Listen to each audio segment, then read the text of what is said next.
for Newport University to order. Good morning. Afternoon. Well, good morning. Morning is afternoon. Thank you all for being here. As always, thank everyone in the gallery for making time out of your schedules to be here. We know you have a lot going on a normal day, but at this point in the semester, you have especially heavy loads, and we thank you for taking time to be here. We have a robust agenda today. We will move through it efficiently, but we want a robust and comprehensive dialogue because there's a lot of good things to discuss. I want to thank our Faculty Senate President, Brian Kawaka, for being here. Thank you. I want to thank immediate past President, Faculty Senate, Rachel Holland. Dr. Holland, thank you for being here. We welcome you back to the table, and we'll talk about a little bit about why Rachel is with us in just a few minutes. Nate Fontaine, the President of the Alumni Society, thank you for being here. Nate travels in for these meetings and has to travel very quickly back out. He's got children in all kinds of sports, so thank you for taking the time to be here. Kate Bennett, our SGA President, thank you as always for taking the time to be here. And is Katie Bowersox? There you are. Good morning. Thank you for being here, and we'll hear from Katie in just a few minutes. Christy Moore, our secretary, is joining us remotely. She's on the telephone, and I want to thank Boris for acting as secretary today. Boris, you'll have the heavy lift of reading us into closed session, so and out of closed session. But we had a dry run yesterday. We're ready. I'm going to keep my opening remarks brief. Later today, we're going to discuss the SHEV board training that some of us went to on Tuesday and Wednesday of this week. But this is not going to be a surprise to anyone in this room. And those of us who attended were thankful that many of the issues that were raised in those meetings are not applicable to Christopher Newport University. Our sister institutions have some challenges that they have to overcome. And while we always have room for improvement, room for growth, it was really nice to look at Brent and say, we don't have to worry about that. Or Will say to me, Lindsay, do we do that? And I say, nope, we don't do that. So it's nice to know that among our peers, we are a leader. And as President Kelly always says, we're anchored in excellence, and it's nice to see that demonstrated when we hear what our sister institutions are going through. We love this place, it stands apart, and we're going to hear a lot about how our culture is the reason that everyone in this room is here today. And you're going to hear that resoundingly through all of the committee reports. So I thank everyone for being here, and we will jump right in. The first item is the minutes. Now, the first set of minutes that you have are for the Board of Visitors orientation. So there were only a few of us in attendance at orientation. When I say few, that means Will, Brent, and myself. So do I have a motion to approve the minutes of the Board of Visitors orientation from September 14th? There's only two of you. So moved. Thank you. Second. Thank you. All in favor, please indicate by saying aye. Aye. Aye. Thank you. For the rest of us around the table, do I have a motion to approve the minutes of the regular board meeting from September 14th? So moved. I have a motion. Second. Please indicate by saying aye if you approve. Aye. Thank you. All right. President Kelly, would you like to go ahead and deliver Sure. your report? Thank you, Madam Rector, and thank you everyone for being here today. And it's an opportunity and a privilege to be able to share some of the news around campus since the last time we were together. Before I start my report, I want to take the opportunity to sincerely thank the board for their continued commitment to Christopher Newport University. Many of you came to campus early yesterday to attend class, and I know our faculty and our students appreciate that. Taking this time to see for yourself just what it is that our faculty do and how dedicated they are to our students and how eager our students are to learn. We talk about the benefits of small classes led by professors who take pride in their teaching, and it's easier and cheaper to provide large classrooms with a lot of students and teaching assistants, but that's not how we do business here, because as the rector said, we are anchored in excellence, and your support is critical to our future success. I know how great it is because over the past several weeks, I've had the privilege to attend several classes. I've learned a lot, both from the professors and from interacting with the students and understanding how and what they learn. I've also had the opportunity to guest lecture in a couple classes, talking about leadership, organizational behavior, and group dynamics, things that are near and dear to my heart. One of the things that Angie and I are reminded of, some of our students are hurting on the inside. That's especially true this time of year. I appreciate the opportunity to share the video with you just before we got started. Dr. Bill Ritchie, our Executive Director of Health and Counseling Services, shared the success of our Counselor in Residence program that we were able to establish through SHEV's mental health grant with Virginia's Secretary of Health and Human Resources, John Little, in October. The Christopher Newport Teaching Clinic model drew considerable interest in its distinctive approach to achieving Commonwealth, clinician, and university goals, and I believe it was also mentioned at the CHEV training this past week. You know this, but the great news is our students are amazing. Just some recent successes. The Captain's Educational Enrichment Fund team of students, Michael King, Spencer Parks, Trevor Klesko, and Daniel Smith, and James Whipp, competed in a 4-week futures trading competition. Out of 400 teams from 250 universities across the world, they finished second globally and first for the U.S. We've had the opportunity to celebrate that with them. We also had a team of leaders from our PLP program attend the International Leadership Association Case Study Competition in Vancouver, Canada, defeating teams from across the country and adding to the university's streak of leadership victories. It's the 4th time since 2018 that Christopher Newport University has placed first in this annual competition, and the 9th consecutive year that the Captains have been in the Final 3 since the competition began in 2008. I also had the opportunity to witness on campus, and our rector had the opportunity to witness just off campus on the 6th hole of James River Country Club, some recent ROTC training, aviation training that was conducted with the other ROTC students from William & Mary. And it was a great day for our students to be able to spend the weekend training and preparing to do what they're going to do up at Fort Eustis, and then they were able to take a Chinook helicopter down and land on our football field, practice football field, and it was a neat day, and they were pretty pumped. How many folks drive on I-64? Just kind of adjacent to Cannon there?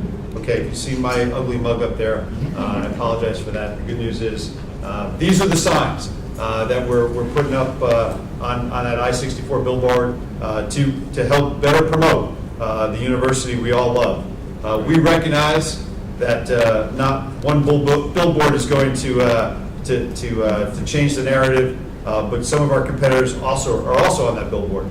We're going to need to put more resources into our marketing efforts so we can reach a larger audience, and we are working to identify efficiencies to garner those resources that we need. Admissions is another area that's going to take an investment. We currently have the highest net cost of any state university in Virginia, and this is a barrier for low-income students and competitive disadvantage for others. And it has contributed to our decreasing yield rate for admitted applicants. We also need to moderate the net cost of attendance at our university for out-of-state students, specifically to help maintain and create new recruitment pipelines. And we will remove barriers for transfer and community college students and members of the military transitioning to civilian life. Overall, our freshman application numbers are up this year, and we're asking everyone connected with Christopher Newport University, especially our students, to help us recruit. They are our best recruiters. We will be offering direct admission to out-of-state prospective students this year through another partnership being finalized literally this week. Rob and I were just talking about this morning, and that is a top priority for me to be able to move in that direction. And I'm certain we'll talk more about that in that specific committee report. We're also working on a collaborative program with Virginia Peninsula Community College to encourage an ease of transfer to Christopher Newport. This program is called The Bridge to CNU at VPCC, and it will serve as a model for other partnerships with additional community colleges across our state. We will be signing a new agreement with VPCC when we host them on our campus in February. We've offered the opportunity to the men's basketball team at VPCC to play one of their home games here on our campus prior to one of our men's games. And that should be a great day. And if you're able to, we'd love to have you with us. We'll hear more on admissions, student success, and student affairs during Boris's report in just a bit. Our advancement team continues to work hard to help drive down our net price through private fundraising, and they're doing a great job. And they're doing a great job coaching me up along the way. And I appreciate all the support from many of you around this table. For those of you who had the opportunity to be with us last night, the good folks from the Hall Foundation were with us, and we heard some great news. For everyone who wasn't able to join us, I'm pleased to announce a new $1.1 million gift with support from the Hall Scholarships. There are two scholarships. One is the Kenneth A. Hall Endowed Merit Scholarship, and the other is the Kenneth A. Hall Endowed Annual Merit Scholarship. My deep appreciation to Gray Kiger, Kenny Hall, and the entire Hall Foundation. These scholarships position Christopher Newport to move in a new and important direction for greater access to an education for students close by, and those outside the Commonwealth who want to join our campus. The endowment ensures that this generous scholarship approach will endure forever, and I'm sure others will follow. And that point one was given to me last night as they walked through the door. So Kenneth, you can make sure the right people get that? Yes, sir. Delia, it's coming your way. We also owe a tremendous debt of gratitude and thanks to the Honorable Ron Tillett for the introductions. Ron, thank you for making the introduction and paving the way for this significant scholarship opportunity, and most importantly, for building bridges to great people who have seen the goodness that is Christopher Newport University. Our homecoming and family weekends were a big success, as were my visits that I made with the provost to Richmond, and I made with the rector to Atlanta to engage with our alumni, and we truly enjoyed those opportunities, and we look forward to the holiday parties that are right around the corner. Academics. We all know about the post-COVID challenges related to learning loss. Christopher Newport University has not been immune to those challenges, but faculty and the student success staff work here on our campus do a tremendous job to provide support for our students, and we've seen a positive trend. I'm going to call it a trend, Lisa, start to develop. Lisa saying thank you. So our reports for D and I and failing grades are down. Last year they were 16. They're down from 16% last year to about 13% this year, and the percentage of those midterm grades reported as A's have gone up from 39% last year to 41% this year. Modest gains, nothing, but we're definitely trending in the right direction, and that's always good news to hear. We also received some good news on our study abroad this week from the U.S. State Department's Open Doors report. CNU ranked 6th nationally among master's colleges and universities for our short-term study abroad participation, and 10th nationally for overall study abroad participation. To put our study abroad program into context, nationally only 5.9% of all undergraduate students study abroad, whereas at Christopher Newport University, 26.9% of our students have the opportunity to study abroad. I think that's noteworthy. Athletics, you might have heard that we do pretty well there as well. Our athletic program continues to be anchored in excellence. Every fall sports team qualified for the respective NCAA tournaments, and we are very proud of our student athletes, our coaches and trainers, and all those who support CNU athletics.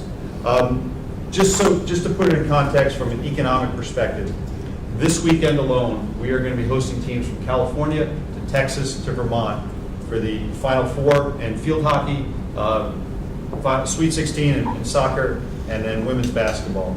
They're going to occupy over 1,000 rooms in our local hotels, and none of you are going to be able to get a reservation tonight for dinner. So I just think, we talk about what we do on our campus. This is how we impact our community and the Commonwealth writ large. In other news, we held the first CNU Community Walk on Monday of this week, walking from Walker's Green to Riverside Elementary School and back. We had more than 225 community members join us. Many city, school, and law enforcement leaders joined us as well as a group from the university and some residents of the Riverside neighborhood. The goal is to get out and know our area, just outside our campus, to make new friends and to demonstrate our concern for our wider community. Last week, we hosted a panel discussion called What Happened on Shoe Lane and Why It Matters. We had 5 panelists with us, including 2 of our faculty, Johnny Finn and Phil Hamilton. Regina was our skilled moderator for that event. More than 150 people were in attendance in the room. We packed the room, we brought in additional seats, and we probably violated the fire code. And another 150 watched on live stream, and it is available to all of you, and I believe we've made that available as well. The Tour it's their birthday, along with Kenneth Kidd's birthday, so we're celebrating a lot of birthdays. We celebrated the 2nd birthday of the Mary M. Torgler Fine Arts Center. The Torgler has quickly become a regional hub of creativity, where art, history, education, and community intersect on our campus to enrich lives and broaden horizons. I urge you to take a couple minutes and check out Torgler's 2 new exhibits if you haven't had the opportunity yet. The paintings by Benjamin Wigfall and photography by Nakia Brown should especially resonate with the local communities and the Commonwealth empowered us to serve through the Torgler, and we thank you for that. The Strategic Compass continues. The planning initiative to develop our strategic plan, led by Bob Colvin and Willie Donaldson, is moving into its next stage. We held listening sessions for our students, faculty, and staff, and we compiled hundreds of suggestions, and committees made up of a wide array of faculty and staff have taken an in-depth look at the challenges facing Christopher Newport University and the higher education climate writ large. Next, Bob and Willie and all the contributors will take a look at our internal challenges and our opportunities. I know several of you have contributed your own thoughts and suggestions already, but we will be sending you a link to an online survey in an effort to get as much feedback as possible from our board members. And we thank you for your time in advance. Budget update. There's good news on the state budget front. Just last week, we received the news that we will be receiving our full $750,000 allocation to support the Tech Talent Investment Program. These funds are predominantly used to support scholarships for students in our computer science and computer engineering majors. And just a quick reminder, because if I don't, the provost will remind us all, 52% of our graduates graduate with a STEM degree. We also received $2.38 million in base operating funds as a result of the 2023 General Assembly session. I know this seems like a lot of money, but it goes really quick when used to support our share of the additional state salaries and fringe benefits and the increase of $1 million in operating costs for the new CNU North building that will come on budget next year. Additionally, I've charged the finance team to implement a zero-based budgeting exercise for fiscal year 2025. Not unlike many institutions, our budget has been built on an incremental basis year after year. A zero-based budgeting effort will give us a fresh look on our expenses and ensure that we align these finite resources, these cherished resources that were provided, with our top strategic goals. More on this will come in our spring meeting. Some quick items from across campus. Title IX, we've spoken about that before in this forum. What we are calling the Title IX Next Steps Committee, led by Dr. Rachel Holland, is moving forward with their work at a good pace.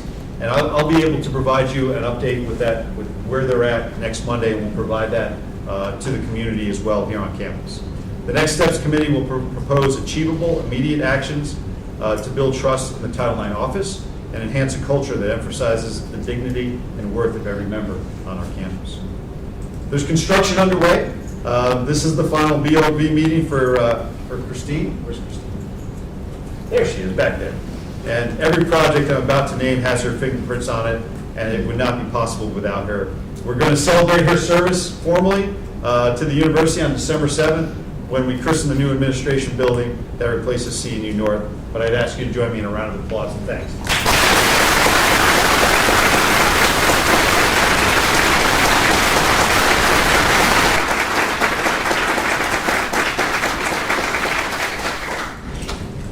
We are planning in the design phase for our new plant operations building, and I thank all of our board members who were able to join us for a very brief tour today to put eyes on that building. It's long overdue, and that we need to give the people who make this university run and make it shine the appropriate facilities to work out. Construction on the new Science and Engineering Research Center is well underway. If that name doesn't sound familiar, it's because it's new. We worked with Dean Guajardo and faculty leaders to find a name that described the building and it's easier to understand and market than its former ISC3. I'd sure like it if the new name could be a temporary name and replaced with the name of a generous supporter of the university, and I ask the board for your help in identifying opportunities. Between the drone lab, the robotics center, and multiple labs and makerspaces, the center is ripe for naming opportunities, and we're going to give you a little sneak preview of what it's going to look like right now.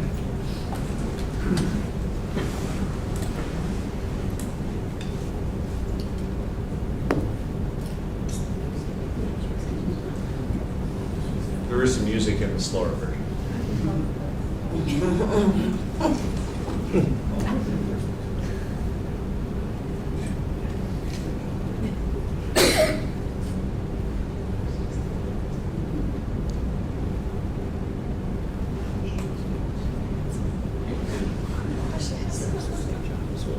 Kind of like a roller coaster ride, Kate, right? Yeah.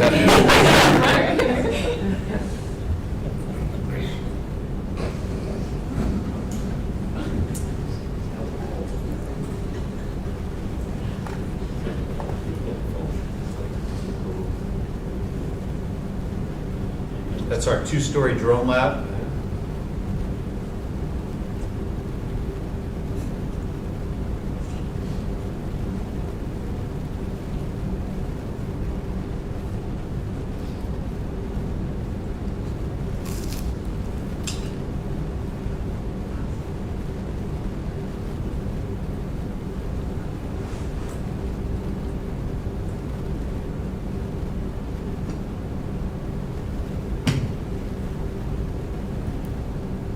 Well, thank you for the opportunity to share that with you.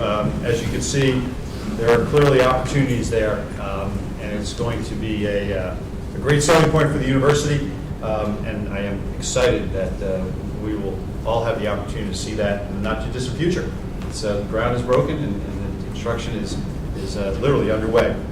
And so the plant operations building, which we visited this morning, the administration building, CNU North, and the new Science and Engineering Research Center are the major construction projects on our plate right now. Still, I also have a desire to continue to look into replacing our ROTC building, which has been makeshift and insufficient from the start, and we will work on that. You will hear a little bit of a marketing campaign we talked a little bit about this morning in one of the committees. We're going to be going greener in 2024. We already do a good job with energy conservation and efficiency, as well as recycling, but we need to do a better job of sharing that information with our community. When I met with the Student Sustainability Group and the faculty leaders, we collectively agreed we can do more, and we will in 2024. The goal is to take another step to more fully understand the environmental impact our community has on the global community, and we were very fortunate to receive a $250,000 gift from the Redicott Family Endowment to support this effort. The Watson Center Distinguished Virginians, we had the opportunity to host State Senator Mamie Locke, Attorney Jacqueline Stone, and her husband, producer BK Fulton. They headlined the Watson Center's Fall 2023 cohort of Distinguished Virginians. 3 honorees were introduced to students at a Presidential Leadership Program event earlier this fall. These Distinguished Virginians will inspire and inform students and contribute to the effectiveness of the Watson Center for Civic Leadership, and they'll be with us throughout the rest of the academic year. We also, on earlier this week, held our first Captain of the Quarter, where we recognized our staff members who do so much to support this university. And Wes Mann was our very first Captain of the Quarter. There was 42 nominations, 3 finalists, and Wes received that award. And it was neat to be with his colleagues and colleagues from across campus to recognize all the great work that our staff does. PLP, as I seek to listen, learn, more fully understand the programs, opportunities on campus, I want to share one more piece of info that I learned about the President's Leadership Program. Last time we gathered, I shared some of the challenges with funding scholarships for PLP, and as we dug in a little bit more, I was surprised to find out that only 53% of our students that start in PLP actually finish the PLP program 4 years later. We need to learn a little bit more about why that is. Many of the students decide to leave the program and forego the scholarship program after the first or second year, but virtually all of them stay on at Christopher Newport University. But I found it interesting to make sure that I have my notes in order to see the number who departed. And we will continue to look into this, and I look forward to sharing more information in the future. And Kevin and his team have some good insights as they do exit studies and exit interviews with their folks. I'm pleased to announce on 1 January 2024, Ms. Jennifer Latour, our CNU captain for life from the grade class of 1995, will be promoted to our chief of staff. There are other steps I am taking to gain efficiencies in our cabinet, and I will release a message in the coming weeks, probably after the Thanksgiving holiday, to inform our broader community. I have briefed the board. I have briefed the executive committee. I've briefed the cabinet, and I will share more information with our entire community in the weeks to come. But I'm excited to have Jennifer step into that position and other folks take on new responsibilities in the new year. And I think I'll finish with this one, man. This is a good one. Last week, the Real Estate Foundation Board received a request from our rector to provide one-time funding for our faculty for $150,000 to support research and travel funds. I requested these funds through the rector to demonstrate our support for all the faculty do to make this place special and different. And I was so pleased when the board unanimously approved this one-time allocation to support our faculty. Thank you to our rector and for her support, and thank you to the Real Estate Foundation for all that they do to support Christopher Newport University. Thank you for the opportunity to share this report, Madam Rector, and I yield my time back to you. Thank you, Mr. President. I do want to thank Secretary Christy Morton, who is not here in person but on the phone, for her guidance and her influence in Richmond regarding the tech talent. She has been really instrumental in bridging our communications from the university making pathways for President Kelly and Jennifer Latour to continue that funding. So we would be remiss if we didn't thank Secretary Christy Morton. For Rachel and Terry and John Lawson, can you believe that we have now known President Kelly for 1 year? The search started last year in October, so we now have known him for 1 year. And on December 14th, we won't have another board meeting prior to that, but December 14th was the day that President Kelly became no longer Rear Admiral Kelly, but President Kelly of Christopher Newport, our 6th president. Because December 14th, while it was not the announcement, that was the day that I called him very emotionally and asked him if he would be our next president. And he paused, and I thought, oh, Lord. Please don't do this. And he willingly and enthusiastically accepted. So I want to thank you for that, because we won't get to celebrate the December 14th anniversary. So I just want to thank you. Okay, we are going to move on to the Executive Committee report. The Executive Committee did meet yesterday. For those of you in the room, we have strategically placed and scheduled the committee meetings so that Executive Committee and Finance, not that they're any more important than the other committees, but those usually have a very long agenda. We put those so that there is not another meeting that has occurred concurrently, so all of the board can attend. Now, not all of the board can participate, but they can listen. And I'm pleased to say that every one of our board members was in attendance at Executive Committee yesterday. Even those that attended class came straight from class to Executive Committee.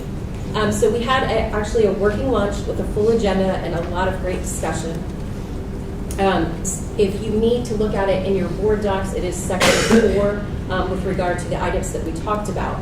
We did share our reflections on the SHEV BOV orientation.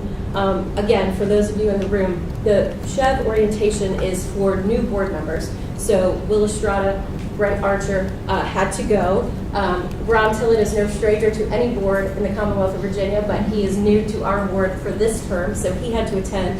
And John Lawson is no stranger to boards, but he had to attend. And so I was up for renewal on my training, so I attended with them as just a show of solidarity. And when I got there, I thought, why did I do this? But 2 full days of SHEV training I shared yesterday in Executive Committee, and this is really for the gallery. In the first time I went, you're learning how to be a board member, and you're intimidated, and you're just trying to take it all in. On now my 8th year, it was a different perspective. It was important to hear from our governor and this administration as to what their priorities are for higher education, and bring those back to this board, because I think by now we all know how to be a board member, but it's really important that our university aligns with the priorities of our administration, especially if we're going to rely on them for funding. And there's certainly, this administration in particular is very communicative about what they expect. And those communications don't come always just directly to the president. They come to the rector, sometimes they come to the full board. And so it was a good lens to listen to. At the SHEV training, we heard from the governor himself, we heard from the Solicitor General about the legal priorities of the administration. We heard from Secretary Gadara. When Amy and I were in line for lunch, Secretary of Education Gadara turned to me and she said, Lindsay, I am just so happy about all the great things Christopher Newport is doing. So we all need to be very happy and pleased that Richmond recognizes what we do here. And when we were in Atlanta, we went and visited with SAC-COC. And the president of SAC-COC, our accrediting body, leaned forward and she said, President Kelly, she kind of looked at me, she looked back at him and she said, why are you here? He said, well, ma'am, you're our accrediting body. I'm a new president. The rector and I are in town for alumni engagement. And she said, nobody voluntarily comes to see me. And he said, I just want to thank you for all that you do for us. So it was just really good to hear from her that she was shocked that we were there. That means we're doing things correctly here. We also discussed best practices for board governance. This is an initiative that has come out of the governor's office. He wants boards to establish their own board governance and not be rubber stamping bodies. It was drilled into us that we are an arm of the Commonwealth. We are not to be a cheerleader of President Kelly or of the university. Our job is to ensure that the university is a good steward of the Commonwealth's funds, is a good steward of the Commonwealth's students. And so that was a very good message. So we will take a deep dive in February and incorporate items that we're going to discuss today about board governance into our actions going forward. Those might include periodic board retreats, holding closed sessions where there aren't staff or administration in the room, where President Kelly's not in the room, because as President Kelly likes to say, everybody's so nice. Nobody really says anything that nobody wants to hear. So it would be good for our board to have closed session without President Kelly and the administration in the room. And then just generally understanding budgets and doing a deep dive so that we can establish a budget and set tuition rates.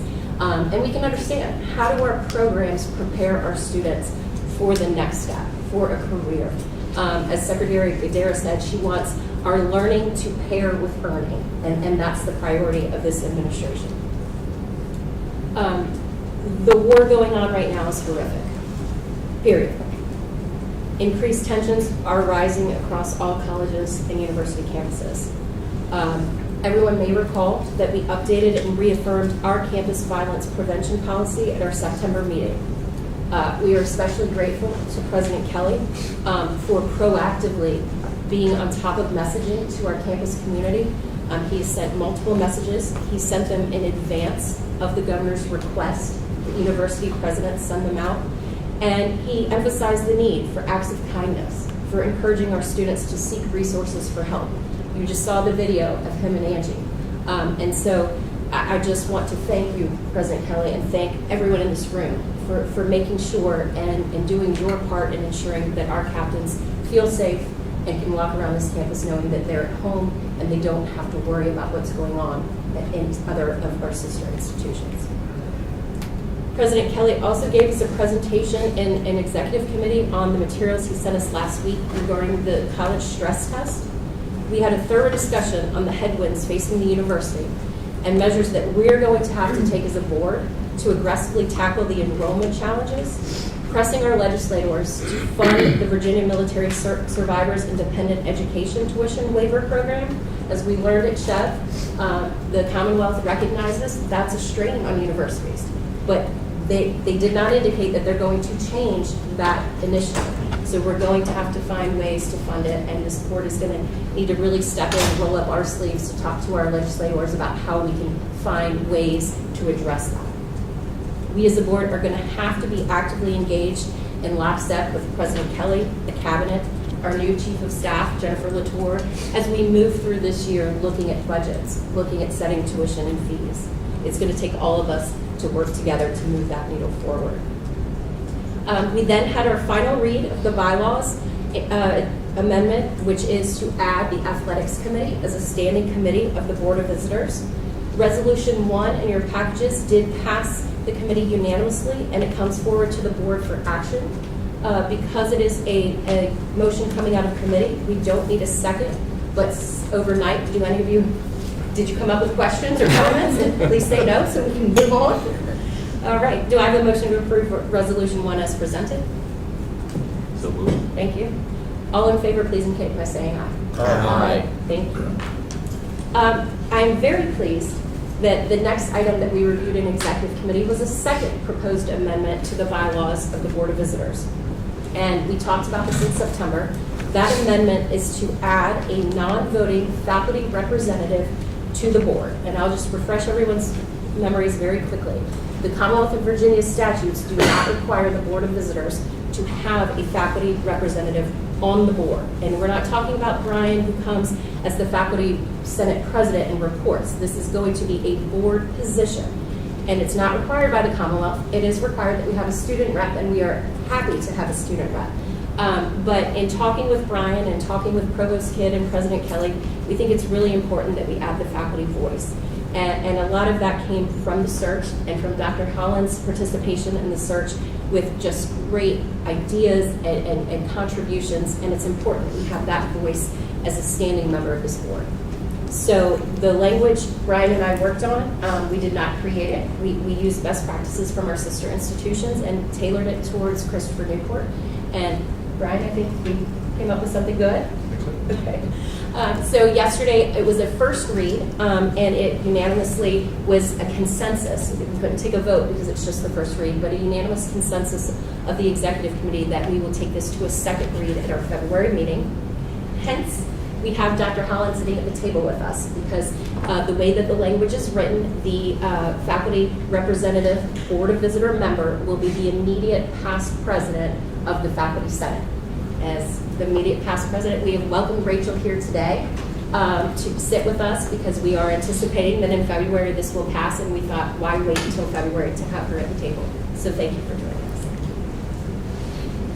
Lastly, the committee discussed the statewide salary increase of 2% for all employees. That does include the president. The committee unanimously approved the salary increase for President Kelly and is now ready for board action. Do I have a motion to approve the 2% salary increase for President Kelly effective December 10th, 2023? So moved. Thank you. We don't need a second. Please indicate your favor by saying aye. Aye. Thank you. Motion carries. That is all I have for now for open session from Executive Committee. We do have a matter that will go into closed session at the end of the meeting. So that concludes the Executive Committee report. And with that, I will turn to our biggest OAR cheerleader, Terry Williams. Yes, I'm very passionate about this committee and appreciate that we actually carved it out from the Finance Committee. So I was the acting chair yesterday on behalf of Christy, who was attending that Senate Finance and Operations Committee retreat. So, so happy to give the report this morning. The Committee on Operations Audit and Risk met yesterday afternoon and heard reports from our Director of Emergency Management, Brian Donahue, our University Comptroller, Diane Reed, and our Director of Internal Audit, Faith Below. These reports can be found in Section 5 of the board docs. Mr. Donahue gave the committee an overview of the emergency management program at CNU, and I strongly encourage all board members to review his presentation in board docs. He covered items that range from our crisis and emergency management plan to our first warning and emergency broadcast system to our serving as a state-coordinated regional shelter to training and exercises that our faculty, staff, and students take. For a one-person office, I am very pleased to say that we have a robust emergency management program, and I just want to say thank you to Brian and the senior leadership team for all the time and effort given to ensure we are trained on how to respond to emergencies in the event we need to, and that systems are put into place to keep us all safe. Diane Reed, the University Comptroller, presented the Annual Risk Management and Internal Control Standards Fiscal Processes Review, also known as ARMICS. Overall, there were no significant weaknesses in internal controls found, which is fantastic. However, the review did find that 2 of our revenue contracts were not collecting the full amount of commissions as outlined in their contracts. After seeking collection, the university was able to collect 63% of that revenue. The full report can be found in Section 5D of board docs. Ms. Below then gave the internal audit report. The annual audit plan and hours have been adjusted to prioritize the endowed student scholarships audit for completion during spring of 2024, based on the recommendation of our president. The network firewalls audit is complete. The endowed faculty professorship audit fieldwork is underway and anticipated report completion for the February meeting. Planning has begun on the access controls audit of the Slate application software. You will recall that at our last meeting, we reported that every 5 years, offices of internal audit go through a peer review process called a quality assurance review. The draft report is under review by the independent assessment team. Additional consultations with the director and team are anticipated in early December, and the final report will be presented at that February meeting. As for the summary status of audit issues, the network firewalls audit report was presented in the board materials. 5 open audit points are targeted for completion by March 15th of 2024. Student account audit follow-up is a work in progress, and the STARS Res audit points are nearing completion. An extension was granted for the remaining faculty recruitment and succession planning audit points due to the restructuring of the equal opportunity responsibilities, and the final Maxion audit point has been closed. So we did have a very robust meeting yesterday. I want to thank all the committee members and the dialogue and all the work that our people do on behalf of Christopher Newport. So, Ms. Madam Director, that does conclude my report. Thank you, Madam Vice Rector, and thank you for always delivering it to keep us awake. You do it with such enthusiasm. Absolutely. I will turn to Chairman of Finance and Facilities, Ron Tiller. Thank you, Madam Chair. As it's been with our recent practice, all board members were welcome to attend this morning's Finance and Facilities Committee meeting, which has been scheduled, as Lindsay said, without other or concurrent meetings so that everybody can attend if they'd like to attend. And I will continue to encourage you to do that. I think it makes for a much better process to have as many people involved in hearing the discussion, raising questions. The only thing you don't get to do if you're not on the committee is vote, Will. Unless you're Larry Poe. He Then you're okay. We're going to keep that, and then we have two pieces of business that we'll need to approve as we get through it. The Finance and Facilities Committee that kicked off our presentation with a state legislative update. And as you know, all 140 seats of the General Assembly were up for either election or re-election for those members. And as you heard, it was a year where, with a record number of retirements, both in the House and the Senate, and for some very, very long-serving members, 30 and 40 years, some even maybe longer than that, in both the House and the Senate, which means that there's going to be new leadership in both the House, the Senate, the money committees, which are critically important to us as well, and possibly some of the staffing. I don't even know what will happen at this point, but it could. And we have long-term relationships with individuals in Richmond that we deal with that could change as well. We just don't know at this point. And what's really wonderful is that Christie is at the Senate Finance Committee retreat right now, hearing firsthand issues that are important. Those retreats, both the House and the Senate that have those in advance of the legislative session, following elections or following any other changes, are wonderful opportunities to see what people are interested in and what's important to them and what will be on the agenda as we go forward. So hopefully we'll get a report back on that as well. The interesting thing was there was also a shift to where the House has a slight Democrat majority, whereas it used to be a Republican majority, and the Senate retained its Democratic majority, but lost possibly one of the seats. So it's a very narrow margin on both the House and the Senate. And then with the governor, it's going to provide some interesting dynamics in terms of what goes through the session, what doesn't go through, what's vetoed, what's overridden, and so forth. So more to come on that. We'll keep our eye on it. In terms of our budget request, we submitted 7 operating and 2 capital budget requests that you heard about in our September meeting. The operating requests fall into basically one of 3 buckets. First, system-wide items like financial aid and the Virginia Military Survivors Independent Education Tuition and Fee Waiver Program. We're requesting additional funds to support those activities. Expanding some of our existing programs. Or 3, to support student and administrative services. The next steps here are watching for what may show up in the governor's budget that will be introduced on December 20th to the legislature to see what portions of those items that we requested made it into his budget.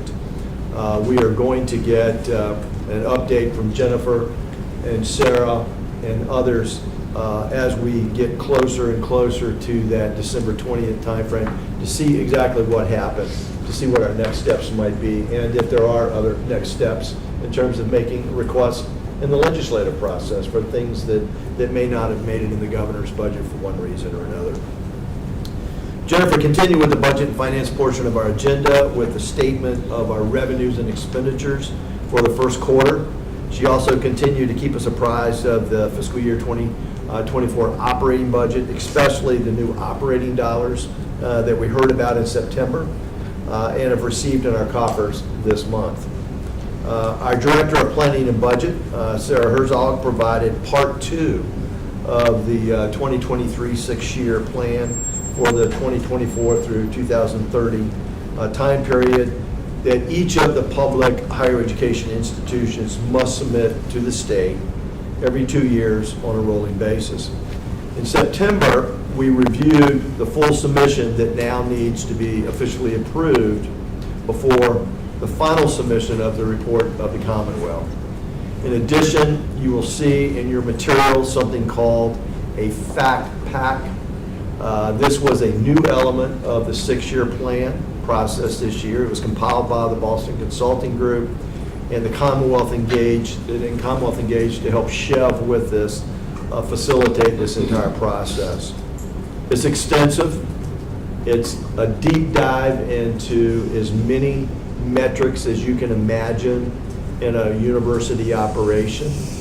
It's something that Sarah and I have talked about, finding some summary fashion at some point on the big ticket items that are important, as well as compared to other peer universities within our group, because that's the important part. It's not just what are your numbers, it's how do your numbers compare to others that are similarly situated, so you can get a perspective on whether you're improving where you are, or you're losing ground, or whether you need to establish some sort of new objective to do something different than what you're doing now to get to that point. So that's an interesting process. I would encourage you to take a look at it. It is available. It's out on the Chev website, and hopefully we'll get information out to everybody as to where they can pick up not only CNUs, but all universities in Virginia are out there on that website where you'll be able to take a look at it. Madam Rector, we do have Resolution 2, which is the approval of the 6-year plan. It was in our agenda pack this morning. It was approved by the committee and is now ready for board action. Thank you, Mr. Chairman. Resolution 2 comes at the recommendation of the Finance and Facilities Committee. Is there any discussion or questions? Do I have a motion to approve Resolution 2? So moved. I don't need a second. All in favor, please indicate by saying aye. Aye. Thank you. Our Vice President for Administration and Auxiliary Services, Christine Ledford, provided a capital projects update and the latest SWAM report. The capital outlay program update included the Integrated Science Center Phase 3, which is now lovingly called the Science and Engineering Research Center. We move into the new administrative building, and the tenants are delighted, as I am told. We are planning for the replacement of the plant and operations and warehouse building. We had a group of us who just toured those facilities. We're excited about that possibility as well, and I'm convinced the individuals that are working there are excited about it as well. So good luck on that. We hope that will move forward. Madam Director, we also have to approve Resolution 3. Now, Resolution 3 is a declaration of an intent to reimburse the cost of expenditures related to the plant operations and warehouse building from the proceeds of bonds. Now, we're not 100% sure how this may be funded permanently in the future, but we do need to have a resolution that would notify what our intent is from a tax law standpoint, and we're required to have this in place. If it's not needed, it becomes moot at that point. But I would strongly suggest that we approve this resolution now before the board. Thank you, Mr. Chairman. Resolution 3, declaring the intention to reimburse the cost of certain expenditures from the proceeds of bonds, comes at the recommendation of the Finance and Facilities Committee. Is there any discussion or questions? Is there a motion to approve Resolution 3?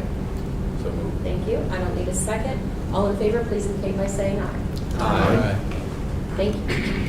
Overall, our SWAM expenditures stand at 53.6%, phenomenal level of involvement of small women and minority firms in our procurement processes.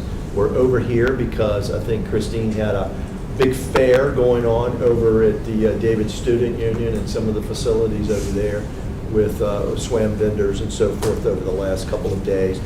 Successful meetings, as I understand, as well, and provided some great open opportunities for us to continue to expand where we even are now. Lastly, and I've done this a couple of times, but I'm going to do it one more time, Christine. This will be Christine's last Board of Visitors meeting as she's retiring at the end of the calendar year.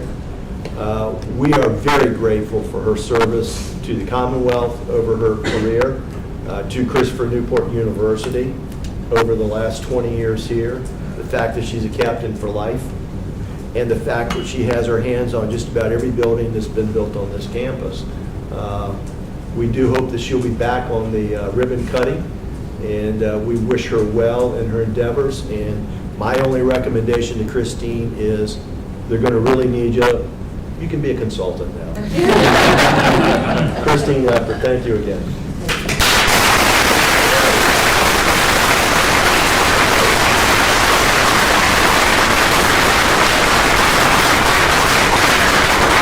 Madam Director, that completes our report. Thank you, Mr. Chairman.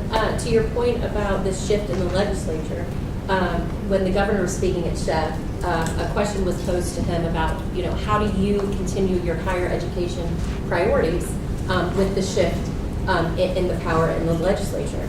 And Provost Kidd, you'll love this. He said, well, I can tell you this. There are certain things that we all agree on, and that is that internships are critical to the success of our students.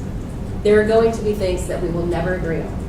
And from the podium, he picked up his pen and he said, this can either sign something or it can veto something. And he very calmly put it down. So he is steadfast in what he believes for higher education. And I think that's going to take us in a great place. Next, we'll turn to Board Member Lee Vreeland for the Academic Affairs Report.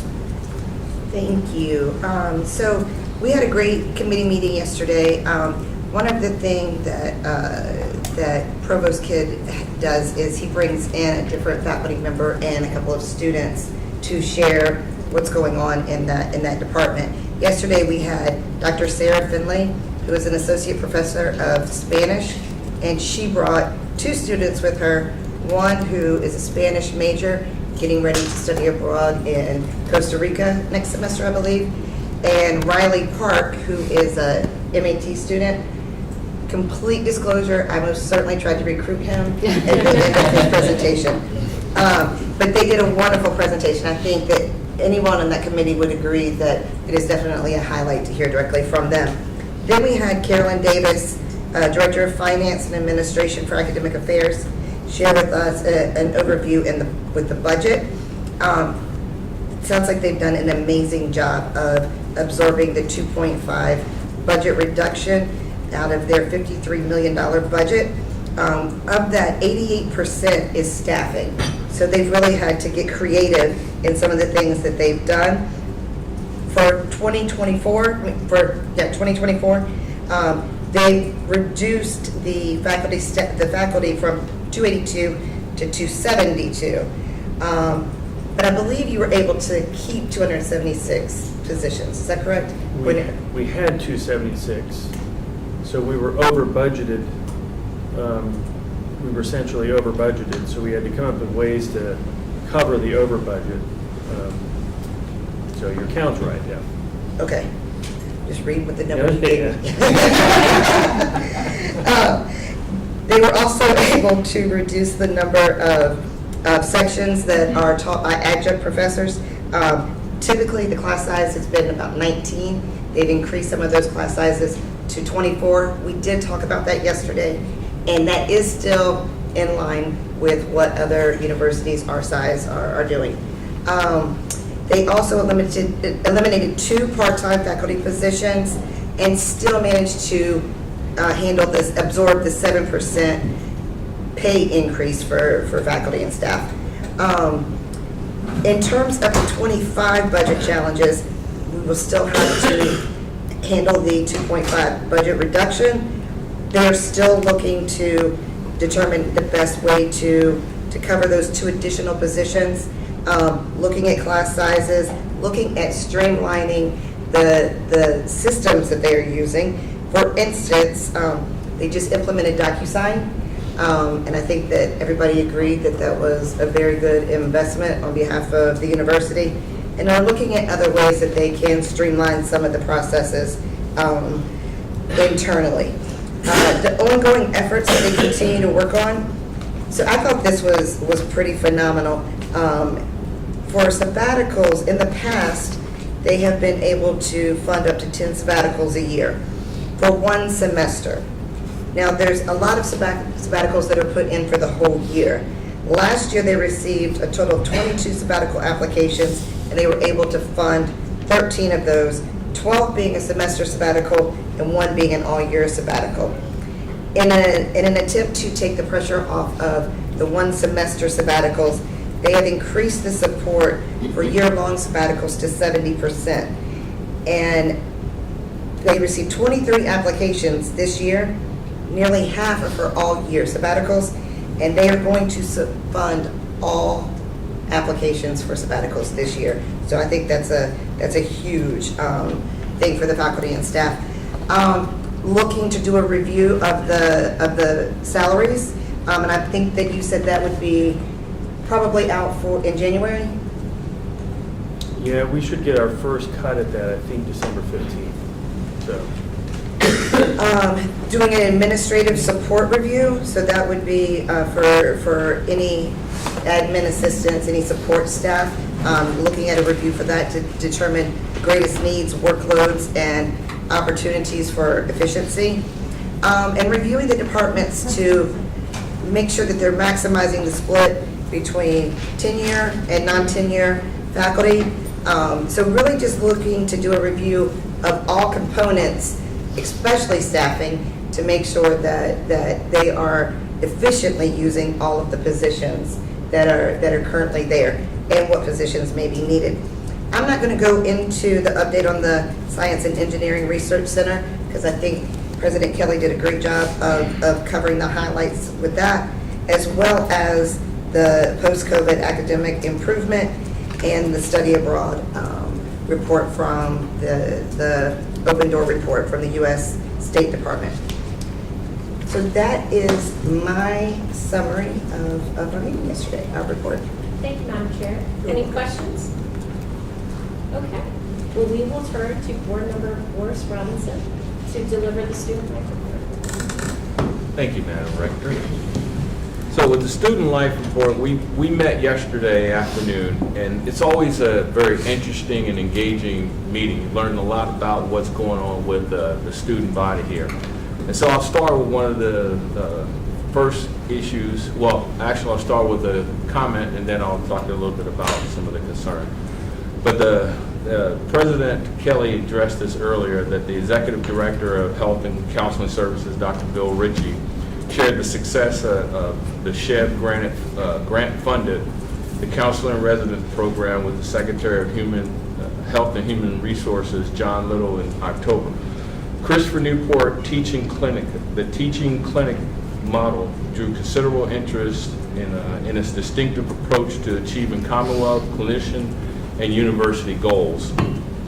Additional funding from the state is needed to continue this program, and we've offered a shared model across the state to expand the efforts in both number of clinicians and clinical specialties, adding psychology residents.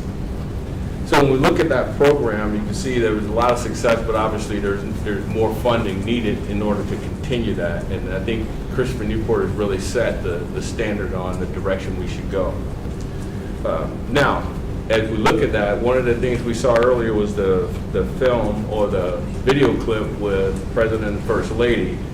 And that goes right to this next issue that talks about year to date, the usage of clinical services shows an increase in both unique clients and clinical appointments. Currently, they're just shy of 400 students that have visited the Office of Counseling Services at some point this semester. That's an increase of 6% over fiscal year 22. And those students that have attended over 2,000 appointments, and that's an increase of 27% over fiscal year 22. So when you look at that, that sounds like maybe there's more of a problem. But the question really is it more students coming because they now are more informed and they're now getting some of the help? So that's one of those areas I think that needs a little bit more research to figure out which one it is. And you know, my personal opinion would be that I think the more informed they get, the more they'll use the services. The next area is the President's Leadership Program. So the PLP students facilitated they led a family member leadership experience during Family Weekend, which I believe was pretty successful. Another area was the PLP hosted their second annual TEDx CNU with 10 different presenters offering their thoughts on defining leadership. So one of the things with the TEDx program, I guess, is there's certain gates you have to reach before we can actually have a full TED conference. And this is just part of the process involving students into the process of getting up and being able to demonstrate their skills. The other area the president did speak on was this is the 4th time that the PLP students took home top honors at the International Leadership Association case study competition. Their victory means that our PLP has now won this competition more than any other college or university in the country. Others have won it multiple times, including Gonzaga, Washburn, but both of them finished behind CNU this year, and Kansas State and Claremont and McKenna colleges. Those are other multiple winners, but no one's won it 4 times. So that's a great success for our PLP program, even though I know the president has some concerns about the number of folks that are completing that program. Well, it looks like there's a lot of success in the ones that are in the program right now. Next area I cover is life on campus, and I'll just highlight a couple of different ones. This is one of the concerns as the academic integrity cases have risen. The increase is attributed in part to underpreparedness of some of the students. As case of 2/3 of the cases involve first-year students.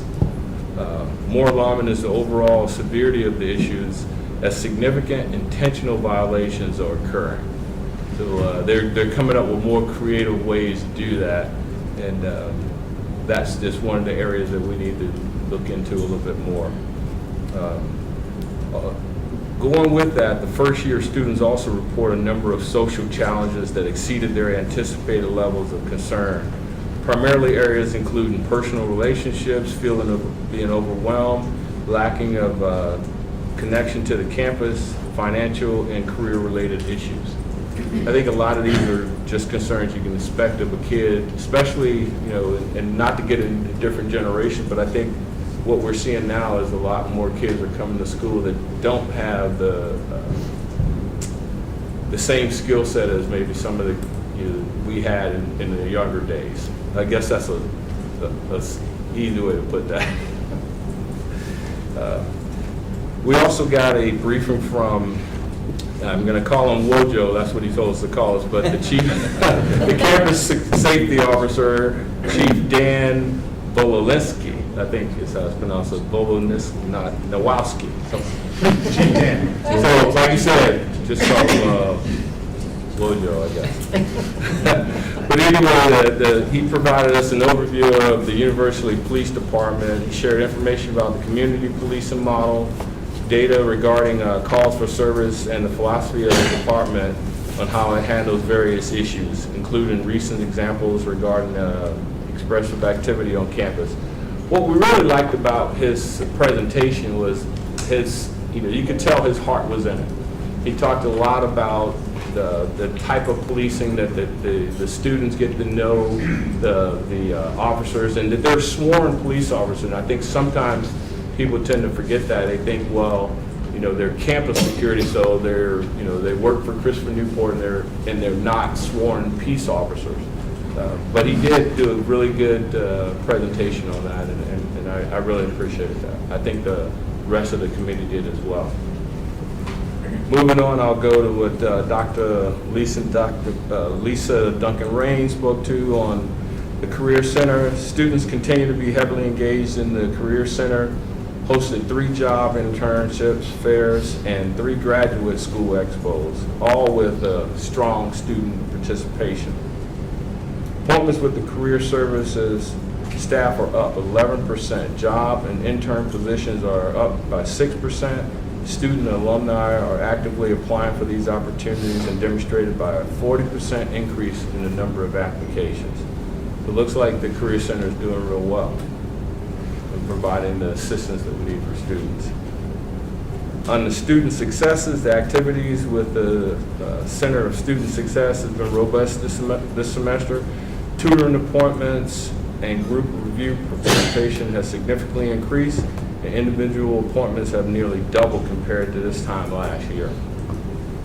As a result of the increased engagement with the student success staff, the number of referrals for at-risk students has decreased, and those with 5% improvement in midterm grades, the first-year students, as compared to this time last year. So we got kind of a balance going on with students that we have some issues with integrity, and students that are actually going in and seeking the help that they need. President Kelly did talk about the community college transfer opportunities. This is a program that continues to work with the Virginia Community College systems, feeder schools to identify pathways, opportunities for transfer, and ways to remove barriers to transfer. The staff also began a dialogue with the Northern Virginia Community College about developing a similar program as conversations with Tidewater Community College will follow.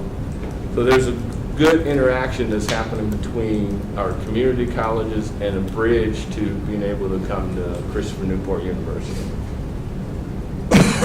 Additional funding from the state is to provide larger financial aid packages for these community college transfer students is needed, and board advocacy for funding to assist this is needed. So basically, the board support to help with our interaction with folks in Richmond and other partners that we may have to help with some of the funding to create an opportunity for these students to be able to transfer in.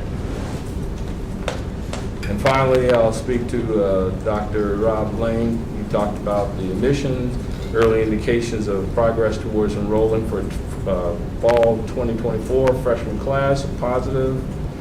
And let's see, the number of submitted applications, admission applications, is currently plus 10% to this time last year.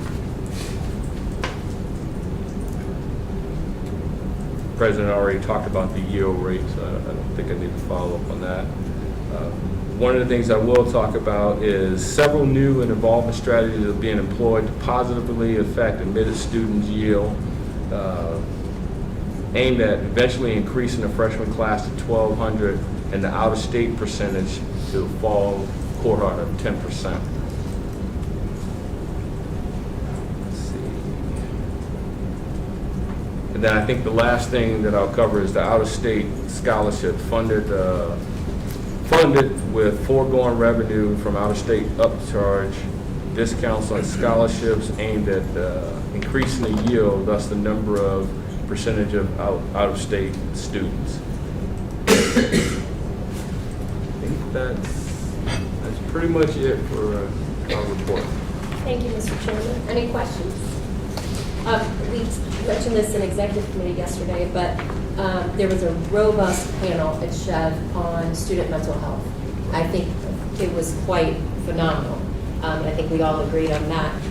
But we have to give accolades to Lisa Duncan-Rains because while they didn't mention her specifically, they actually mentioned on the panel that Christopher Newport does an amazing job at providing services in person, one-on-one for our students when they have a need. And some of our sister institutions don't have the ability to do that. And we also have to thank Kevin Hughes because he deals with the good, the bad, and the ugly. Thank you both. But Christopher Newport was mentioned on that panel, and it wasn't Ron who mentioned it. So yes. Our next report is athletics, so I will be happy to deliver the report. Although President Kelly stole my thunder that every varsity sport at Christopher Newport who can go to an NCAA championship in the fall earned the right to compete in the NCAA championship this year. This is actually the busiest week of the year for the Department of Athletics. Fall sports have reached the fever pitch with all of their NCAA competitions, but basketballs are bouncing in Freeman Center. It was a successful fall, as I just mentioned. It's not over. Women's soccer is hosting Sweet 16 and Elite 8 games this weekend. Saturday, 2 o'clock. If you have nothing else to do, or if you're not at Randolph-Macon, please come to the women's soccer game. Football is in the NJAC championship and is back in the the NJAC championship and are back in the NCAA tournament. They are playing Saturday at Randolph-Macon. President Kelly and Mrs. Kelly will be in attendance cheering them to a victory, sir. Got it, man. Volleyball played their first round match and they were victorious, so they played later today. 4:30. Thank you. Men's soccer, field hockey, and cross country all participated in their NCAA championships as well. Men's soccer and field hockey both had heartbreaking losses in overtime, but they represented our university throughout the year in the national rankings, and more importantly, they competed and lost with class, which is what we expect of our student athletes. Jennings Family Stadium is playing host to the Division III Field Hockey National Championship this weekend. And while our girls aren't there, and it is heartbreaking, it is really nice to showcase our campus to other schools. It is nice to showcase our facilities to other schools. And it's just a tremendous opportunity to bring people to us, because we always say, if we can get them on campus, it's a deal that's sold.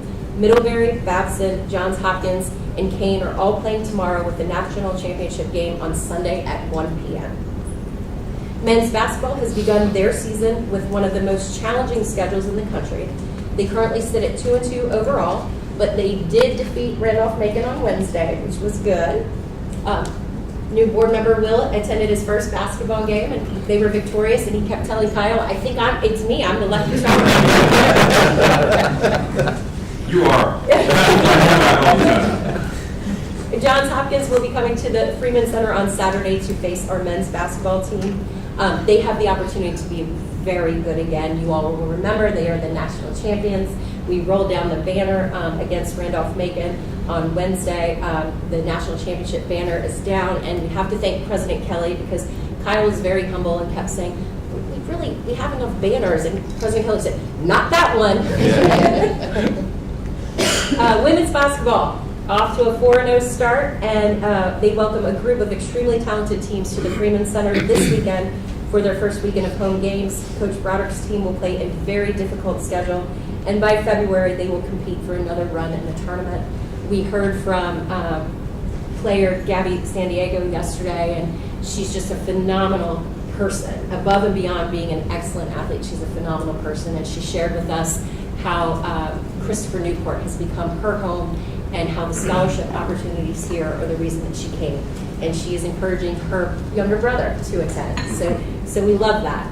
And track and field is about to begin their indoor season, and has had several students that will be competing for spots in the national championship in March. So that is your lay of the land for fall and winter sports.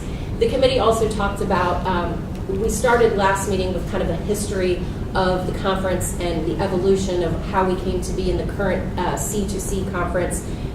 Our athletic director, Kyle, continued the history at the meeting to bring everybody up to speed. We talked a lot about the challenges facing funding when it comes to athletics. We don't offer scholarships, but it is very expensive to send our student athletes to compete.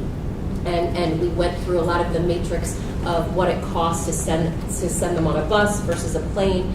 The fact that we don't get reimbursed from the NCAA on a dollar-for-dollar basis. And so while university-wide we had budget cuts, academic affairs taking the largest of the budget cuts, we just all need to remember that athletics took a big hit as well. So when you're talking about how amazing our students are, let's just end the conversation with we have amazing student athletes as well. And then I won't have to keep harping on that. And so with that, we will go ahead and conclude the athletics committee report. Any questions? Okay. Madam, would you like to deliver the President's Council on Diversity, Equity, and Inclusion report? Yes. Our committee met on November 8th, and we started out with a report from President Kelly, who announced 2 programs that he's already referred to, but one was the What Happened on Shoe Lane and Why It Matters community conversation, which was scheduled right after the meeting, and the community walk, which was scheduled for November 13th. And President Kelly also provided a recap of his initial 100 days. He recounted his recent class visits, and in which he engaged students in conversations about DEI. He also spoke of improving the cultural competence of the campus community. And some ideas include developing a speaker series. He would also like to see the university considered for the NCAA Award for Diversity and Inclusion. Some of the council discussion revolved around DEI efforts of the academic departments, and so the hope is that the newly established faculty DEI committee could assist in identifying and communicating efforts across academic affairs. things that are happening across the campus with respect to DEI.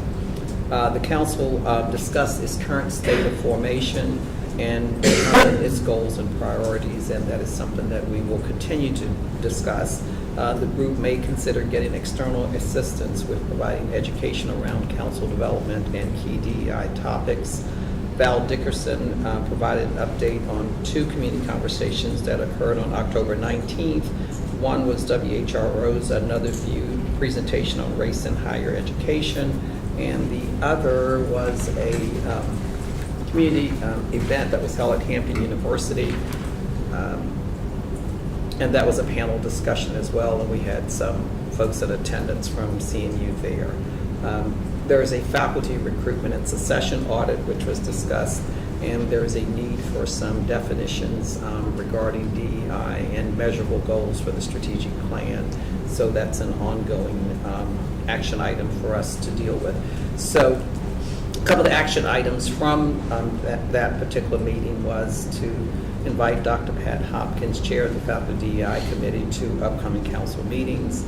And then there are some events coming up after the first of the year, including the MLK breakfast and the humanitarian awards hosted by the Virginia Center for Inclusive Communities that we would like to participate in. And that was pretty much the report. They basically softened me up to go to the panel discussion, and I let them know I was up for it, and I survived and came to Thank you, Madam Chair, and thank you for moderating that panel. Yes. It was powerful, and we thank you for handling that. You're welcome. Next up, we have our Faculty Senate report from Faculty Senate President Brian Pawat. Thank you. Good morning, Madam Rector, members of the Board of Visitors. Thank you for the opportunity to provide an update on the activities of my faculty colleagues and the work of the Faculty Senate. It's hard for me to believe that today is the Friday before Thanksgiving, and after 2 days next week of classes still. We go on break and come back for our last week of classes and final exams. So at the end of the semester, we'll be here before you know it. In the spirit of the season, your friendly neighborhood Faculty Senate presidents decided to frame his remarks around the idea of being thankful. Indeed, as I reflect on the year so far, and more generally on the state of CNU, I feel that there's much to be grateful for. And so please allow me to offer my usual update through the lens of expressing gratitude on behalf of myself and my faculty colleagues. And for the sake of time, I've trimmed my remarks to 45 minutes. So plenty of time. Let me begin by saying thank you to our Madam Rector for your work to enhance the relationship between the Board of Visitors and the faculty. Most specifically, I'd like to express my gratitude for her efforts to add a faculty non-voting representative to the board. This is a significant step forward in terms of shared governance, and I'm convinced the right move for the university as we plan our future.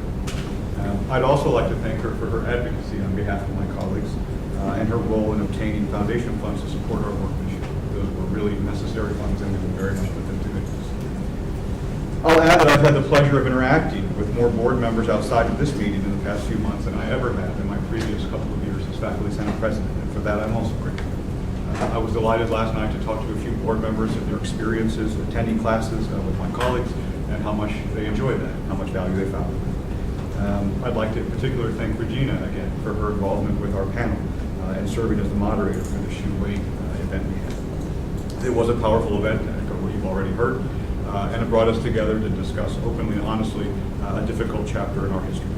So let me conclude this point by simply saying thank you to the entire board for all of the time you invest in our institution and all the work you do on our behalf. I'd like to next say thank you to President Kelly for his leadership over the last couple of months.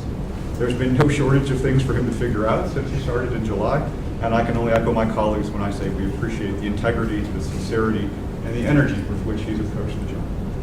I've also personally been delighted with his emphasis on transparency. The full Senate's now had the opportunity to have 2 meetings with the President, and I can say that both times my colleagues came away impressed with his willingness to engage on important topics in an open and honest way. One of those, as we've just referenced, has been CNU's history and our relationship with our neighbors. His participation in the Shoe Lane event and his involvement in last Monday's neighborhood walks are just 2 examples of his leadership on those issues, and my colleagues very much appreciate it. My colleagues are also appreciative and thankful for his commitment to recruitment and to working to secure the future of the university. As the Senate has made clear to him, I hope in both of our meetings, we are also all in on these admission efforts. certainly hope he's found the Senate to be supportive and responsive as we look forward to our continued work with him in the time ahead. My next debt of gratitude goes to Vice President Colvin and all of my faculty colleagues for their work on strategic planning. As you've already heard, strategic planning fever, catch it, has been overtaking our campus this semester, and we're all working to contribute to a master blueprint for our university's future. This has arguably been the major project for the Senate this semester, and for me in my role as president. I serve as the co-leader of the faculty synthesis team, as well as the faculty representative to the strategic planning steering committee. I greatly appreciated Bob's leadership as he's guided our efforts thus far on a really important assignment that few of us have any real experience with.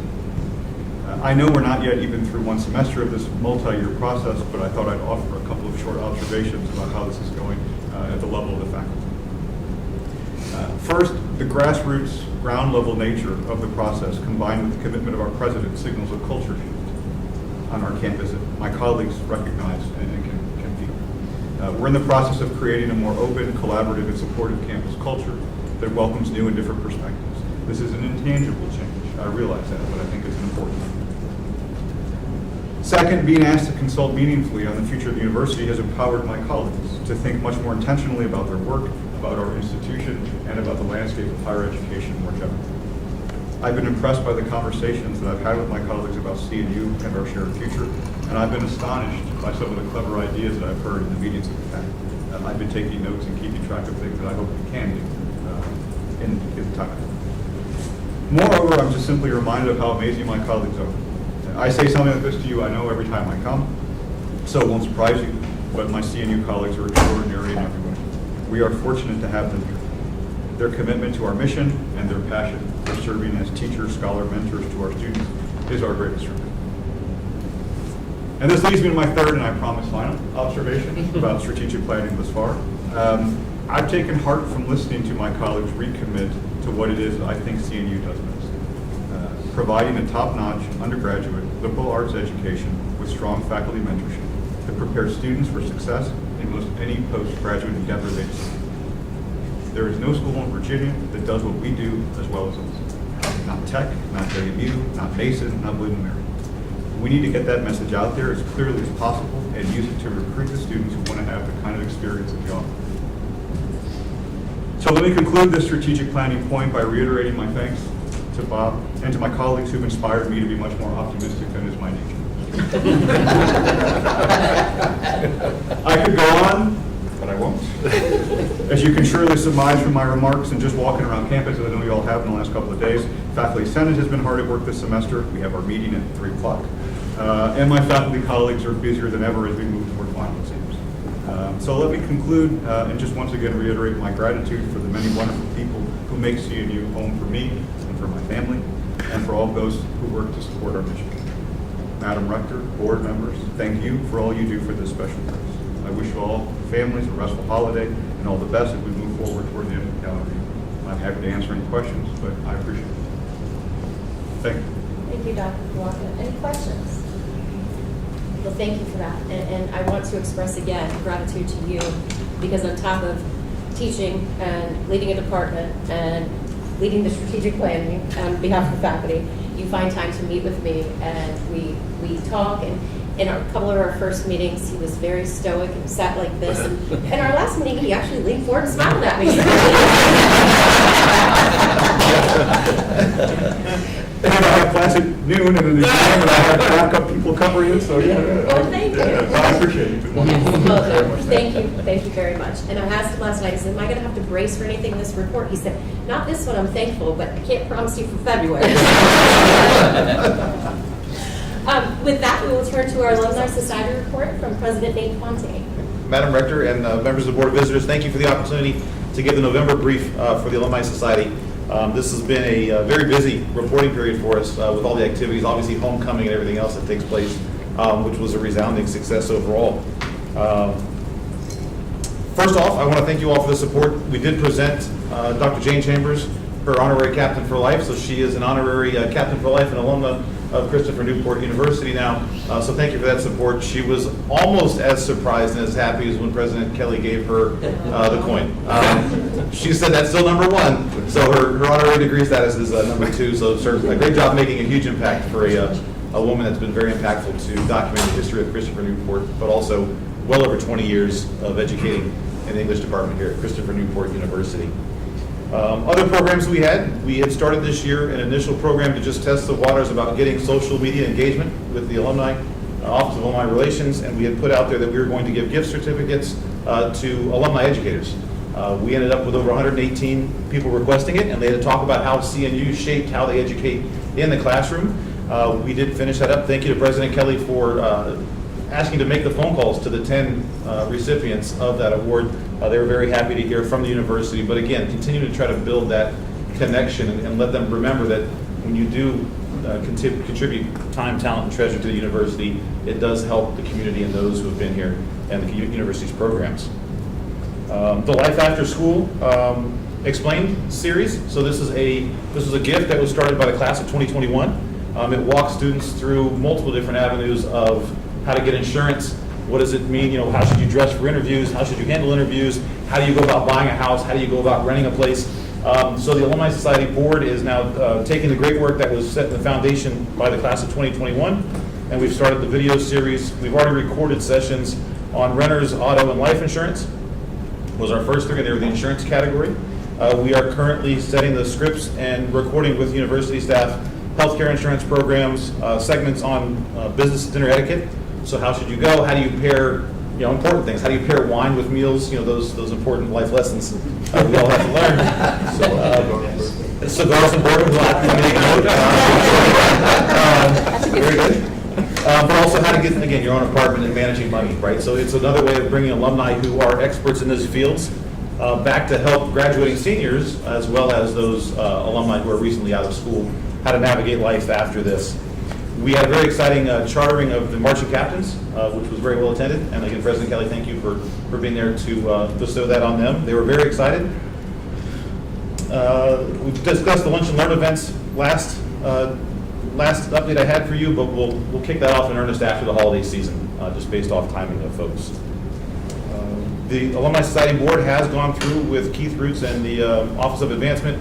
We've reviewed all the 8 endowed ASB scholarships, which equate to about $26,000 a year for students. We've reviewed the criteria for them to make sure that they can be utilized as openly as possible, and we don't leave any money left on the table each year to help students.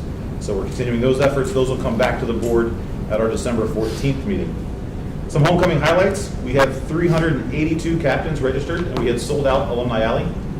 So it was a huge success for homecoming this year, so thank you all who came out to participate. We had a great performance by a 90s cover band, Jesse's Band, sponsored by our rector as well as a 2001 graduate, and Lee Lockwood from the 2007 graduate, also on the Education Foundation. So thank you both for sponsoring that and giving a great opportunity. It was just as neat inside as it would have been outside with the rain that came in. The multicultural chapter had a huge turnout on homecoming weekend, and a very successful return of the MAC with great attendance also at the alumni tailgating events as well.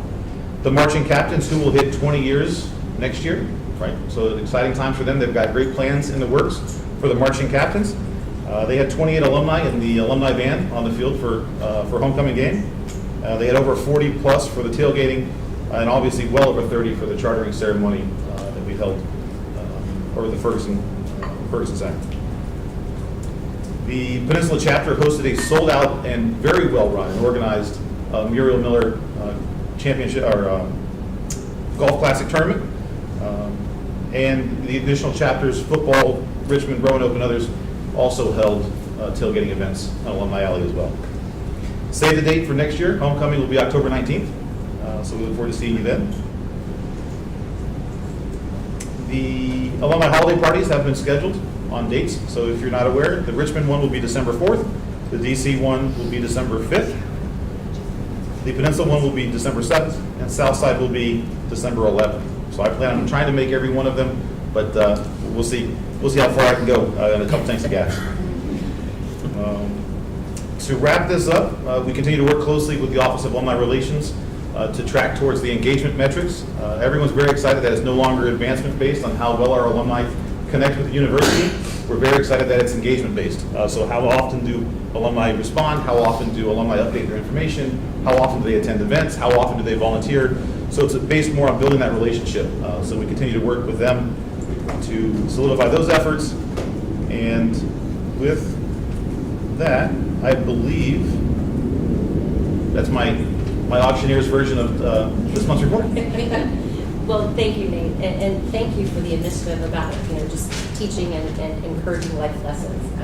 I think our best examples of that for our students and new captains for life are more seasoned captains for life. And that certainly goes beyond pairing wine with dinner, but thank you for that, because that's a really important initiative. And I think that the one thing we do a lot of great things, but one of those things is that our Captains for Life reach out to our younger Captains for Life and want to be examples, want to help, want to be a resource, and that's just another example. So thank you very much.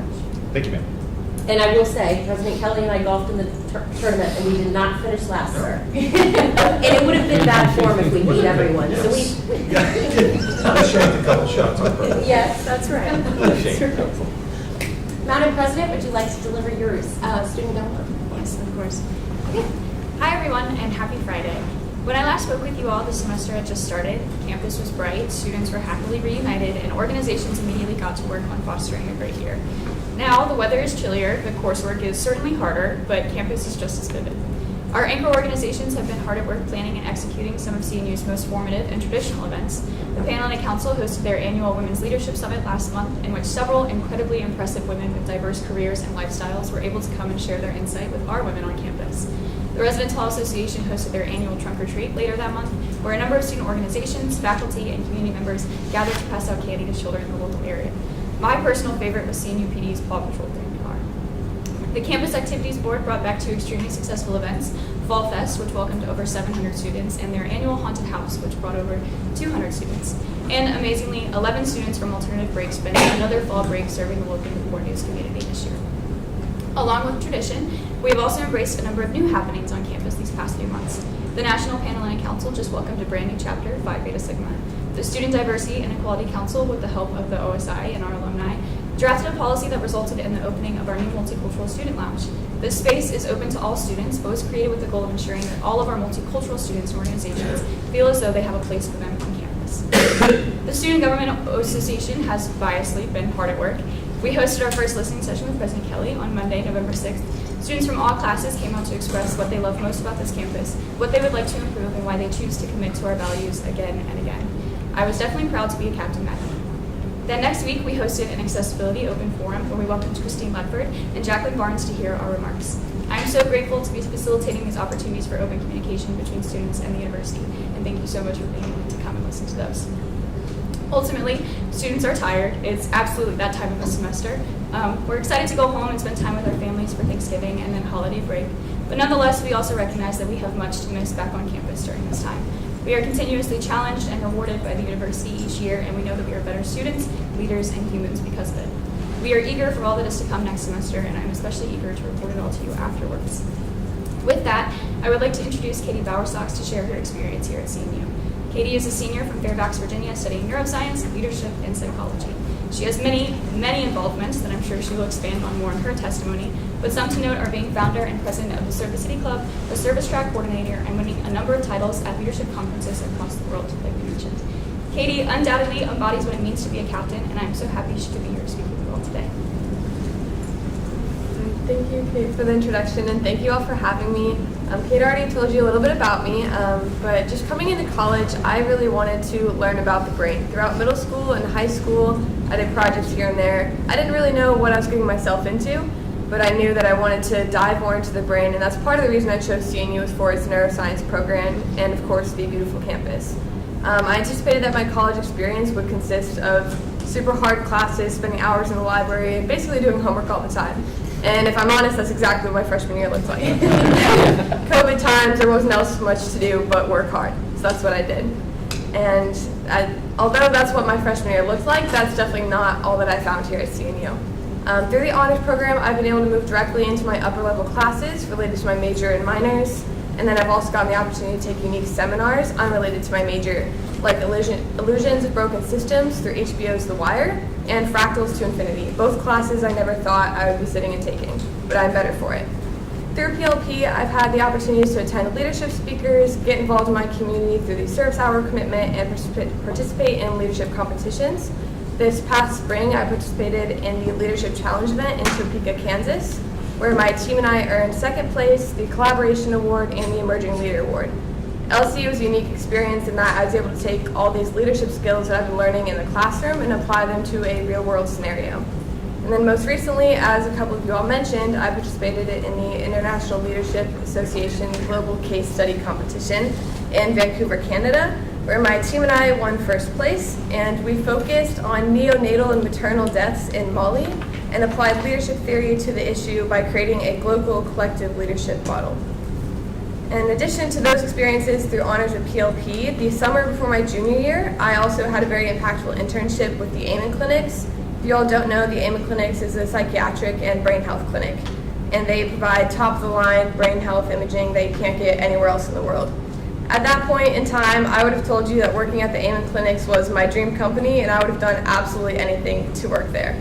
In order to get myself to that position, I started by sending an email, and another email, and finally a third email until somebody got back to me. I got a meeting with the clinic manager, and after that meeting, she agreed to take me on as a part-time unpaid intern, and I would have taken anything. After working there for less than a week, I was offered a full-time paid position, and I became an assistant to a world-renowned integrative and functional medicine doctor.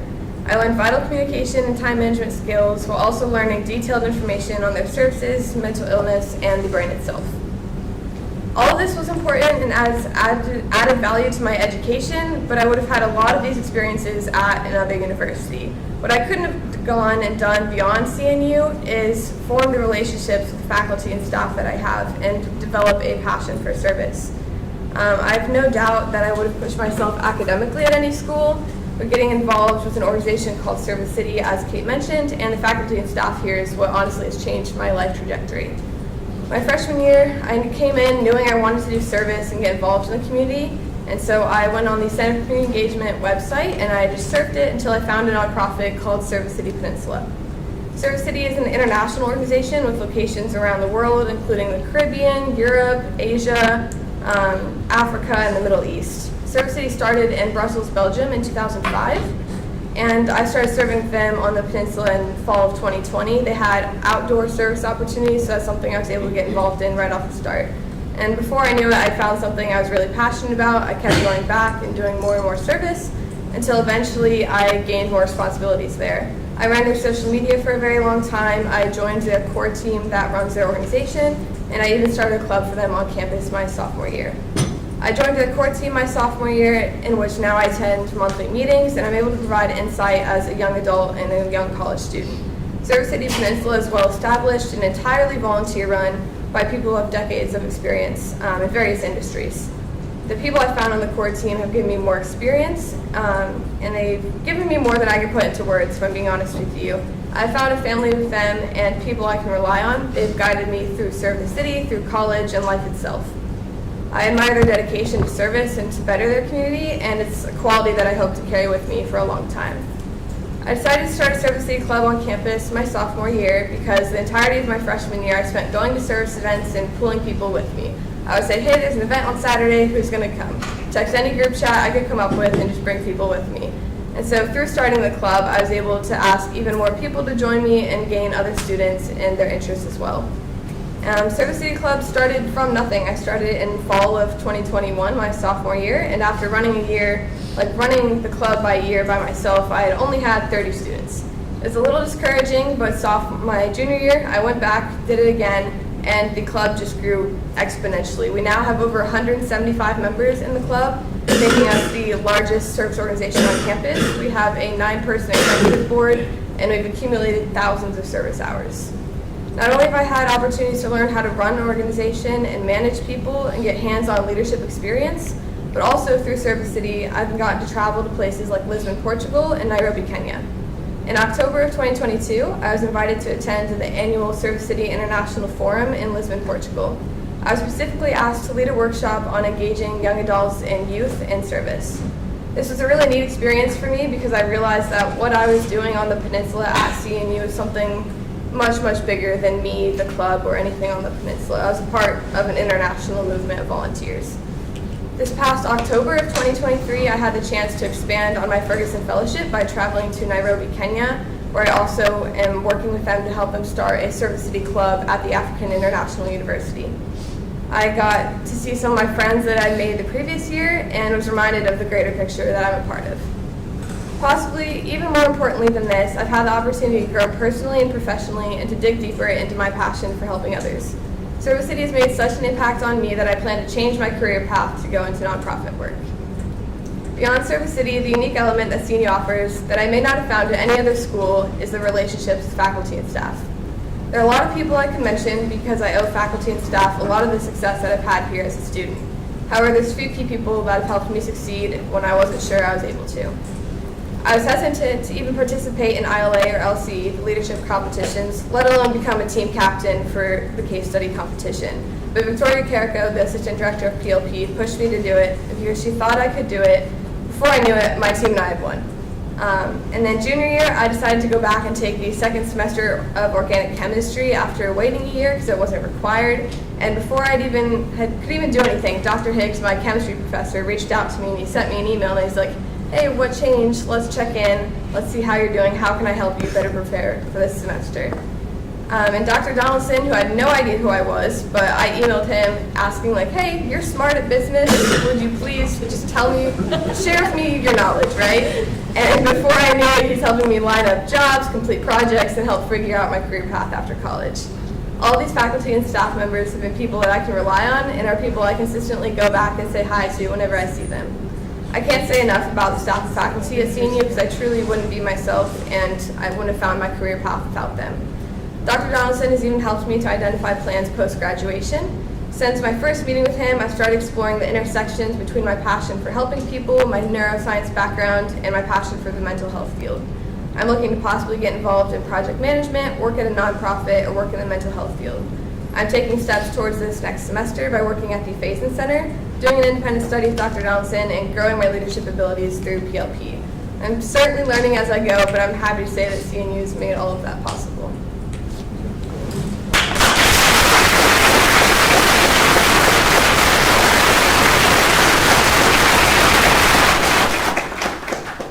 Kate, as always, thank you for reporting all of the good things that you all are doing on campus. And Katie, thank you for being here today. You two are the reason we're here. And you are the single reason that we are all here, from the faculty to the staff to the administration to the board. And you are going to do us proud. You're already doing us proud. And Mr. President, that is why we brought you here, sir. Yes, ma'am. All right, at this time, we're going to take a 5-minute break, and when we return, we're going to move into closed session. Before we, well, you can read some backwards. So,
long paragraph.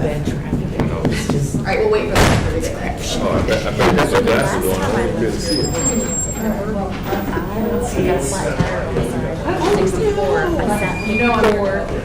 No way. Waiting.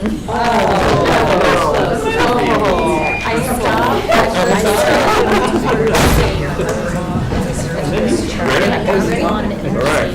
Whereas the Board of Visitors of Christopher Newport University has convened a closed meeting on this date pursuant to an affirmative recorded vote and in accordance with the provisions of the Freedom of Information Act, and whereas Section 2.2-3712D of the Code of Virginia requires a certification by the Board of Visitors that such closed meeting was conducted in conformity with Virginia law. Now therefore be it resolved that the Board of Visitors of Christopher Newport University hereby certifies that to the best of each member's knowledge, only public business matters lawfully exempt from open meeting requirement by Virginia law were discussed in the closed meeting to which this certification resolution applies, and only such public business matters as were identified in the motion convening the closed meeting were heard, discussed, or considered by the Board of Visitors. Ms. Dell, poll the board. Dr. Kearney Smith? Yes. Mr. Archer? Yes. Ms. Brayboy? Yes. Mr. Estrada? Yes. Mr. Lawson? Yes. Vice Director McKnight? Yes. Ms. Meadows? Yes. Secretary Morton? Yes. Mr. Robinson? Yes. Mr. Tillett? Yes. Dr. Breland? Yes. Excellent. Is there any business to discuss, and do it at your own risk, or Johnny's going to throw something at you?